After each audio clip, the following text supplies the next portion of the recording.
नमस्कार दोस्तों, आज फिर आपका श्री राम कोचिंग सीकर में स्वागत है। अपनी संधि व्यंजन संधि की कल से बात चल रही है। अगला इसका तीसरा नियम यदि हम देखें तो संधि तीसरे नियम की यदि हम बात करें तो अनुनासिक व्यंजन संधि, अनुनासिक व्यंजन संधि।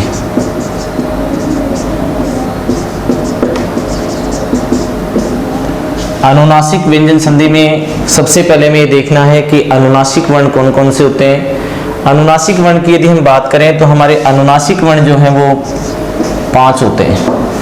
5 वर्ण कौन कौन से हैं उसकी हम चर्चा कर रहे हैं कि जैसे अपने वर्ग होते हैं, 5 वर्ग हैं, उन 5 वर्गों के जो अंतिम वर्ण होते हैं वो क्या कहलाते हैं? अनुनासिक वर्ण कहलाते हैं। जैसे कै वर्ग की अगर हम बात करें तो कै वर्ग के अंतर्गत देखें क्या आ जाएगा? गए। च वर्ग की बात करें तो ये, टे वर्ग की बात करें णे, तय वर्ग में न और पै वर्ग में मैं। ये हमारे अनुनासिक 5 वर्ण होते हैं। इन 5 वर्णों के आधार पे ही हमारी एक व्यंजन के अंतर्गत एक संधि बनी है जिसका नाम बन रहा है अनुनासिक व्यंजन संधि। इस अनुनासिक व्यंजन संधि में क्या होगा कि हमारा इधर तो क्या होगा? मैं होगा, यानी मैं का मतलब क्या हो गया? अनुनासिक हो गया। इस मैं वर्ण के बाद में, इस मैं वर्ण के बाद में हम बात करें कि कोई 5वां वर्ण आ जाए, कोई भी 5वां वर्ण आ जाए, 5वां वर्ण आ जाए तो अब यहां पर बदलेगा, कौन बदलेगा? जैसे अपन बात करें इधर उपसर्ग की बात करें, जैसे अपना सम उपसर्ग बन जाता है। यहां सम उपसर्ग की बात कर लेते हैं पहले, सम उपसर्ग। अब सम उपसर्ग मैं आ गया, मैं के बाद कोई भी 5वां वर्ण आ रहा है तो 5वां वर्ण यदि आ रहा है तो हमें इस मैं के स्थान पर, किसके स्थान पे? इस मैं के स्थान पे हम बात करें तो आगे वाले वर्ण का, ये जो 5वां है इस 5वें का 5वां वर्ण ही इसके ऊपर आता है तो आगे वाले वर्ण का क्या आ जाएगा? 5वां आ जाएगा। तो आगे वाला 5वां वर्ण, आगे वाला 5वां वर्ण मैं के स्थान पर, मैं के स्थान पर कैसे? जैसे अपने पास शब्द आया सम प्लस न्यास।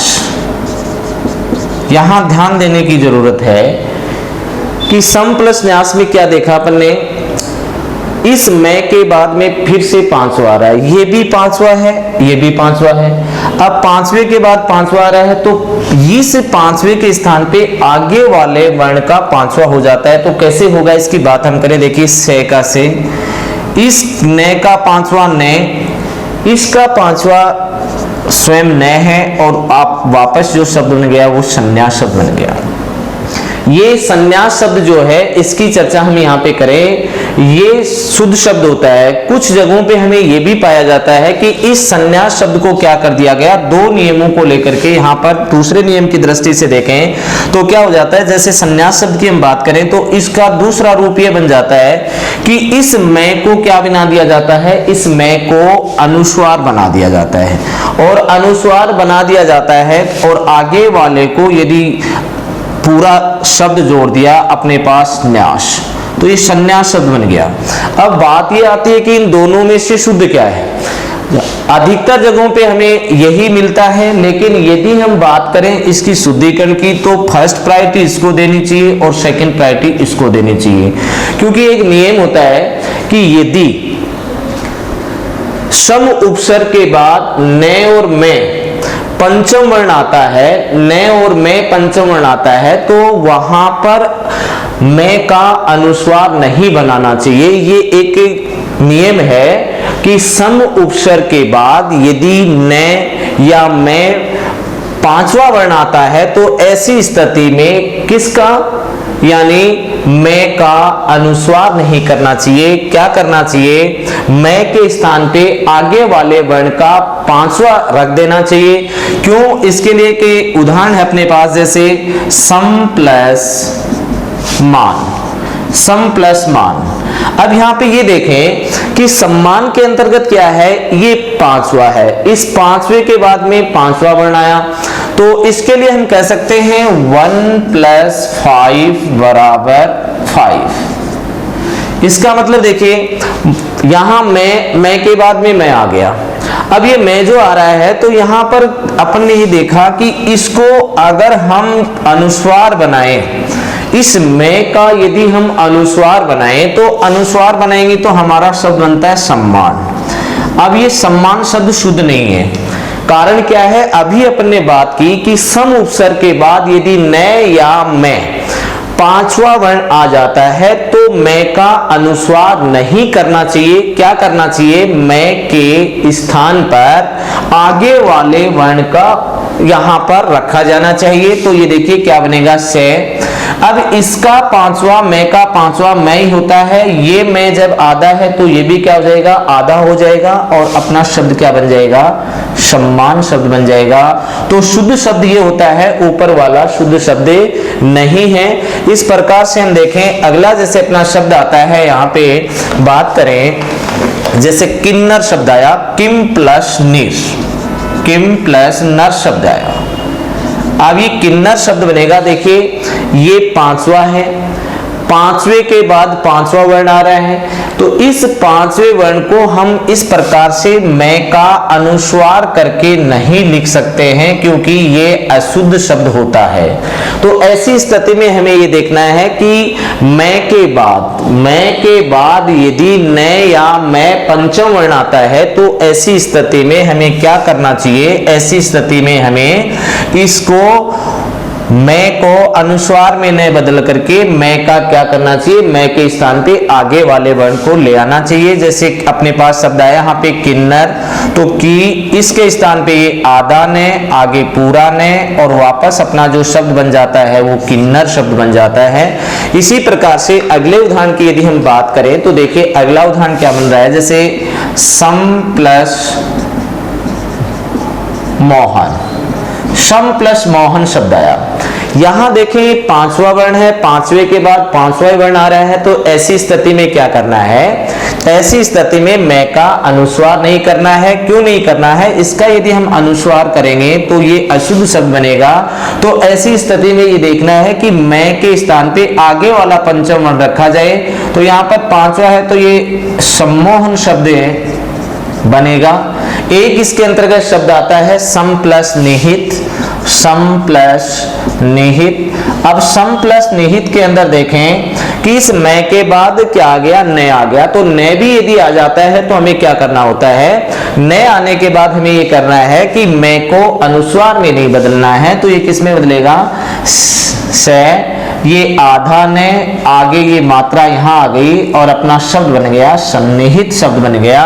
तो यहाँ पे ध्यान इस बात का रखा जाता है। अक्सर अमूमन ये गलती हो जाती है कि हम क्या करते हैं कि इस पांचवे के बाद में यदि कोई वर्ण आता है या पंचम वर्ण आता है, तो ऐसी स्थिति में कुछ शब्दों के साथ हम ये कर देते हैं कि मैं का अनुस्वार बना देते हैं। लेकिन शुद्धिकरण की दृष्टि से देखा जाए तो इसका अनुस्वार नहीं करना चाहिए। मैं के स्थान पे क्या करना चाहिए? मैं के स्थान पे आगे वाला जो पंचम होता है उस पंचम को इसके स्थान पर रखा जाए और वो शुद्ध शब्द बन जाता है। इस प्रकार से ये हमारी व्यंजन संधि, और व्यंजन संधि के अंतर्गत ये अनुनासिक व्यंजन संधि। अनुनासिक व्यंजन संधि के अगले अगर नियम की हम बात करें तो देखिए नियम ये बन जाता है कि जैसे यहां पर अपने पास शब्द आ जाता है सम उपसर्ग, ये सम उपसर्ग है। इस सम उपसर्ग के बाद में, सम उपसर्ग के बाद में क्री धातु से बनने वाले शब्द हैं। क्री धातु से बनने वाले, क्री धातु से बनने वाले शब्द। अब क्री धातु से बनने वाले कौन कौन से शब्द होते हैं वो शब्द हम यहाँ पे बात करें आज उनकी, कि प्लस से पहले, धन से पहले सम उपसर्ग होगा, बाद में क्या मिलेगा, क्री धातु से बनने वाला कोई शब्द बनेगा। वो क्री धातु से बनने वाला शब्द क्या होता है, जैसे कृत, कार, क्रैण और क्रेता, ये चार यहां पे शब्द बन रहे हैं। अगर इनमें से कोई भी शब्द आ जाता है तो वहां पर हमें ये देखना है कि ये जो शब्द आने के बाद हमारा जो मैं है, इस मैं का तो क्या बन जाएगा, मैं जो है ये अनुस्वार में बदल जाता है, अनुस्वार में बदल जाएगा। और ये मैं के स्थान पे, इस मैं के स्थान पर क्या आ जाएगा, स्थान पर दंते स का आगम हो जाता है, दंते स का आगम हो जाता है। ये नियम बन जाता है। यहाँ पे नियम को एक बार हम फिर से बात करें, नियम ये बन जाता है कि सम उपसर्ग के बाद क्री धातु से बनने वाला कोई भी शब्द आ जाए तो ऐसी स्थिति में ये देखना है कि यहां पर क्री, कार, करण और कर्ता ये आ जाए तो मैं का तो क्या करना है, अनुस्वार बनाना है। मैं के स्थान पर, मैं के स्थान पे क्या करना है, इस मैं के स्थान पर अपन को दंते से का आगम करना है। कैसे, जैसे अपने पास शब्द आ गया सम प्लस कृत शब्द आ गया, देखो ये सम आ गया, ये कृत धातु से बनने वाला शब्द आ गया। तो अब इसको क्या करें, से का से इस मैं का हमने बना दिया अनुस्वार। अब इसके स्थान पर किसका आगम करना है, दंते से का आगम हो गया और आगे अपना जो शब्द है वो जोड़ दिया जाता है, शब्द बन गया संस्कृत। अगले अगर हम बात करें जैसे सम प्लस करण, करण शब्द आया तो अब हमें पता है कि सम धातु के बाद में करण आया है, तो ये देखिए क्या बन जाएगा, ये बन जाएगा इसका अनुस्वार बन गया और शब्द बन गया संस्करण, यानी यहाँ पर दंते से का क्या हो गया, आगम हो गया। जैसे अपने पास शब्द आ जाता है सम प्लस कार, कार शब्द आया तो क्या बन जाएगा, ये से इसका बनाया दंते से का आगम और संस्कार शब्द बन गया।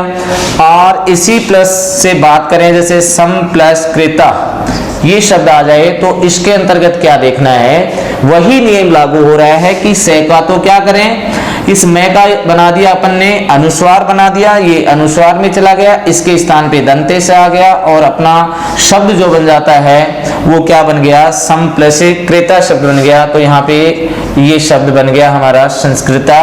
और इसी के बाद में हम अगला एक सम उपसर्ग के बजाय हम एक अगले नियम की बात करें यहाँ पे, तो अगला नियम ये बन जाता है कि यहाँ सम उपसर्ग के स्थान के बजाय क्या आ जाता है, सम के बाद में यदि हम बात करें तो यहाँ परि उपसर्ग की बात हो जाती है। कौन से उपसर्ग की बात हो जाती है, परि उपसर्ग।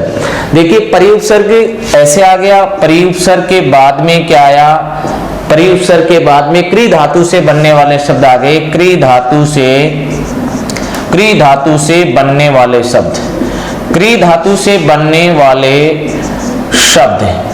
अब क्री धातु से बनने वाले शब्द हैं वो अभी अभी अपने जिक्र किया है कि कौन कौन से होते हैं। वो शब्द होते हैं हमारे पास कृत, कार, करण और क्रेता। ये अगर शब्द आ जाते हैं तो क्या करना है, अब यहां पर स्थिति ये बन जाएगी कि केवल इस धन के स्थान पर, इस धन के स्थान पर क्या होगा, अपना जो मूर्धा से होता है, मूर्धा से आधा, इस मूर्धा से का आगम हो जाता है। आगम का मतलब मूर्धा से धन के स्थान पर आ जाएगा, से का आगम हो जाता है।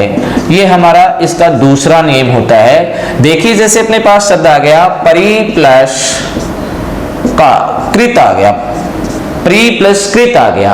अपन ने क्या किया है, केवल धन के स्थान पे किसका आगम करना है, मूर्धा से का आगम करना है, तो अपना शब्द क्या बन जाएगा, ये परिष्कृत शब्द बन जाएगा। इसी प्रकार से हम बात करें जैसे शब्द आ गया अपने पास प्री प्लस कार। अब कार में देखिए इसके स्थान पे क्या आ जाएगा, अपना आधा से आ रहा है, मूर्धा से आ रहा है, तो अपना शब्द क्या बनेगा, परिष्कार शब्द बन जाएगा।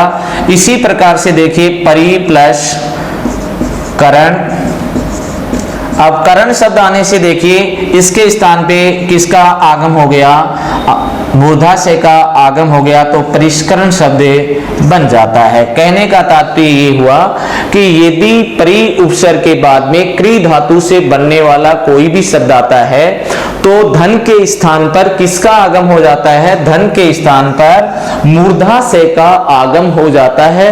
और सम के बात करें, सम उपसर्ग के बाद में आता है तो वहां पर दंतेशय का आगम हो रहा है, यहाँ पे मूर्धाशय का आगम हो रहा है।